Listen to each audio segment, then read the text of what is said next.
আসসালামু আলাইকুম রহমতুল্লাহ।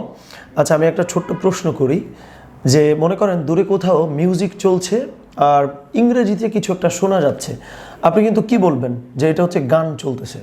পক্ষান্তরে দূরে কোথাও সেম মিউজিক চলতেছে কিন্তু আরবিতে কিছু শোনা যাচ্ছে, এই ক্ষেত্রে আপনি কিন্তু এটা বলবেন না যে গান চলতেছে, বরং আপনি প্রথমেই বলবেন যে মানে ইসলামী সঙ্গীতের সঙ্গে মিউজিক দেওয়া হয়েছে, বাদ্যযন্ত্র ব্যবহার করা হয়েছে।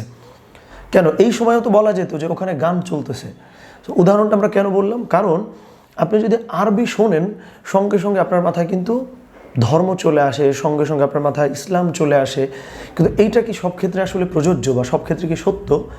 তো সেটা নিয়ে আমরা খুব সংক্ষেপে কিছু কথা বলবো। আচ্ছা, আপনি যদি অ্যারাবিয়ান কালচারের কথা লক্ষ্য করেন আর ইসলামিক কালচারের কথা বলেন, এর মধ্যে সবথেকে বড় যে পার্থক্য সেটা হলো অ্যারাবিয়ান কালচার হলো একটা লোকাল জিনিস, আর ইসলামিক যে কালচার সেটা হচ্ছে গ্লোবাল জিনিস। সেটা কোন বিবেচনায়?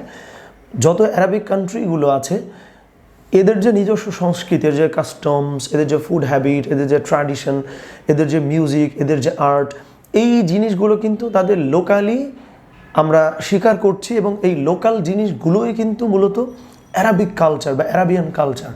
পক্ষান্তরে গ্লোবাল কালচার হচ্ছে ইসলামিক, যেটা মনে করেন যে নামাজ আদায় করা। পৃথিবীর আপনি হয়তো অনেক দেশ আছে যেটা আসলে ইসলামিক কোনো দেশ নয়, মুসলিম কোনো দেশ নয়, ইভেন কোনো অ্যারাবিক কোনো দেশও নয়, কিন্তু তারা কিন্তু মুসলিম, তারা কিন্তু ইসলামী যে সংস্কৃতি আছে সেটা আসলে প্র্যাকটিস করছে। আপনি যদি লক্ষ্য করেন তাহলে দেখা যায় যে অ্যারাবিয়ান যে কালচার সেটা কিন্তু ইসলামী যে সংস্কৃতি সেটার মাধ্যমে প্রভাবিত হয়েছে, আবার ইসলামিক যে সংস্কৃতি সেটাও কিন্তু অ্যারাবিয়ান যে সংস্কৃতি তার মাধ্যমে প্রভাবিত হয়েছে। সেটা কীভাবে, জাস্ট ছোট্ট করে আমরা দুটো উদাহরণ দিব।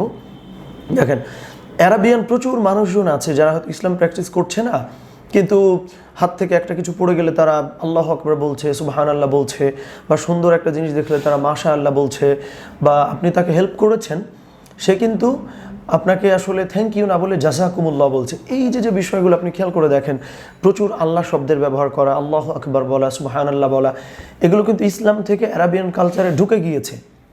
আবার আপনি খেয়াল করে দেখেন, আমরা যদি বোরকা দেখি, আমরা যদি ইসলামিক যেই ড্রেসগুলোর কথা আমরা নর্মালি বলে থাকি, পাঞ্জাবি বলি, টুপি বলি, জুব্বা বলি, এর একটা বড় অংশ কিন্তু আবার অ্যারাবিয়ান যে সংস্কৃতি আছে সেখান থেকে এসছে।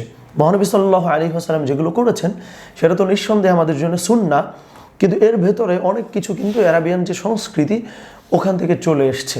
এই ব্যাপারটা কিন্তু আসলে ইগনোর করা যাবে না। আচ্ছা, এই ব্যাপারটা আসলে কেন হয়েছে? কারণ হলো, আমরা যদি মহানবী সাল্লাল্লাহু আলাইহি ওয়াসাল্লামের দিকে তাকাই, তাকে কিন্তু আল্লাহ তাআলা মধ্যপ্রাচ্যে পাঠিয়েছেন এবং আল কোরআন আরবি ভাষায় নাজিল হয়েছে।